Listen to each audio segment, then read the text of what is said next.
நான் வந்து YouTube run பண்ணி வரேன். உதயா சுமதினா மேக்ஸிமம் எல்லாருக்குமே தெரிஞ்சிருக்கும். ஆனால் இந்த டயத்தில் வந்து பார்த்திங்கன்னா மக்கள் பார்வை சித்ரான்றவங்க வந்து சில பேரை பேசியிருந்தாங்க. அந்த இடத்துல வந்து என்னையும் பேசியிருந்தாங்க. ஆதாரம் இருக்குது அப்படி இப்படின்னாங்களா. ஆதாரம் வந்து நான் பேசியிருந்தேன்னா அவங்க வந்து என்கிட்ட காட்டட்டும். நான் அதுக்கு வந்து நான் என்ன பண்ணணும்னு பண்ணுறேன். அந்த ஆதாரம் இல்லாட்டினா எந்த மீடியாவில் வந்து அவங்க வந்து என்னை தப்பாக பேசினாங்களோ அதுக்கு அவங்க பதில் சொல்லியே ஆகணும். நான் ஒரு சிங்கிள் பேரண்ட்டாக வந்து நான் இந்த இதில் வந்து சர்வே பண்ணி வரேன். ஒரு குழந்தைய வச்சு என் புருஷன் செத்து 5 வருஷம் ஆச்சு. 5 வருஷத்தோடு நான் இந்த இதை ரன் பண்ணி வர்றது எவ்வளோ கஷ்டம்னு எனக்கு தெரியும்.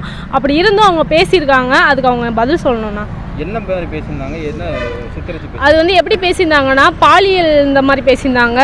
நான் வந்து காசுக்கு போகிறேன்னு சொல்லி பேசியிருந்தாங்க. அப்படி என்னை ஒரு புள்ளி ஸ்டாப் கூட வைக்க முடியாது எந்த இடத்துலையும். அப்படி வச்சுருந்தாங்கன்னா அவங்க எனக்கு வந்து நிரூபிக்கணும். இப்போ எங்கே வந்திருக்கீங்க? என்ன நாங்கள் கமிஷனர் ஆஃபீஸ்க்கு வந்திருக்கோம். அவங்களுக்கு கம்ப்ளைண்ட் கொடுத்துருக்கோம். இதுக்கு வந்து அவங்க பதில் சொல்லணும். சொல்லலாட்டு அடுத்தடுத்து நான் மூவ் பண்ணிக்கிட்டே தான் இருப்பேன். அவங்க என்ன யூடியூப்ல அப்படி போட்டிருந்தாங்க, என்ன போட்டிருந்தாங்க? அவங்க வந்து தந்தி டிவி, பாலிமரி இந்த மாதிரி ஒரு நியூஸ் சேனலில் நிறைய பேரை பேசியிருந்தாங்க. அதில் வந்து என்னை வந்து ஒரு 2 செகண்ட் பேசியிருக்காங்க. ஆனால் பேசின விஷயம் வந்து ரொம்ப தப்பாக இருந்துச்சு. அதனால் நான் வந்து கம்ப்ளைண்ட் பண்ண வந்திருக்கேன்.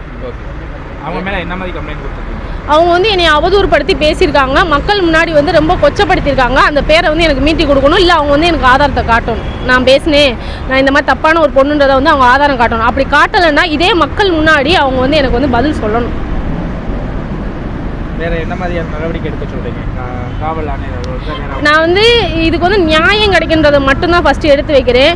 ஏன்னா ஒரு பொண்ணு வந்து தனியாக சர்வே பண்ணி வர்றது ரொம்ப கஷ்டம். அந்த லைஃப்பில் நானும் நிறைய சந்திச்சுட்டு வரேன். ஏன்னா நம்ம லைஃப்பில் நிறைய பேர் வருவாங்க. அதெல்லாம் தாண்டி அந்த விஷயத்தை வந்து எந்த விஷயம் நான் வரக்கூடாது என் மேலே நினச்சினோ அதே விஷயத்தை வச்சுருக்காங்க. ஒரு ஹஸ்பண்ட் இல்லாமல் வாழ்கிறது பெரிய கஷ்டம். அதை வந்து டார்கெட் பண்ணி நம்ம வந்து அவங்க இவ்வளோ தூரம் சொல்கிறாங்கன்னா அதுக்கு என்ன காரணம்னா பின்னாடி ஆள் இல்லைன்னு நினச்சி பேசுகிறாங்க.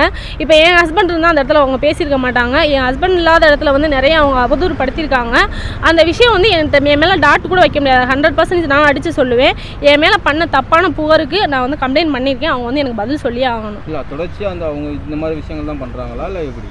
அவங்கள பற்றி இப்போ வரைக்கும் எனக்கு எதுவுமே தெரியாது. அவங்க என்னை நேராக பார்த்ததும் கிடையாது. நானும் அவங்கள நேராக பார்த்ததும் கிடையாது. அவங்க வீடியோ எல்லாத்தையுமே வாட்ச் பண்ணுற அளவுக்கு எனக்கு டைமும் கிடையாது. காலையில் எழுந்திரிச்சு என் பிள்ளையை பார்த்துட்டு நான் அவனை ஸ்கூலில் விட்டுட்டு என் ஒர்க்கை நான் பார்க்குறதே பெரிய விஷயம். அதுக்கு இடையில வந்து நான் என் குடும்பத்தையும் பார்க்குறேன். எல்லா சைடும் நான் நல்லது கெட்டதுக்கு எல்லாத்துக்கும் போகணும். இவங்க வீடியோ பார்க்குறது வந்து எனக்கு ஒரு டைம் கொடுக்குறதுக்கான டைமே இருக்காது. அப்படி இருக்க டயத்தில் அவங்கள நான் பார்க்கவும் இல்லை, பேசவும் இல்லை. அவங்களுக்கு எனக்கு எந்த சம்மந்தமும் இல்லை. அப்படி இருக்கிறப்ப என்னை வந்து இந்த அவதூறுப்படுத்தியிருக்காங்க, என்னை வந்து கொச்சப்படுத்தியிருக்காங்க இந்த மக்கள் முன்னாடி. அதுக்கு அவங்க கண்டிப்பாக பதில் சொல்லியே ஆகணும். உங்கள் யூடியூப் சேனல் என் யூடியூப் சேனல் வந்து உதயா சுமதி.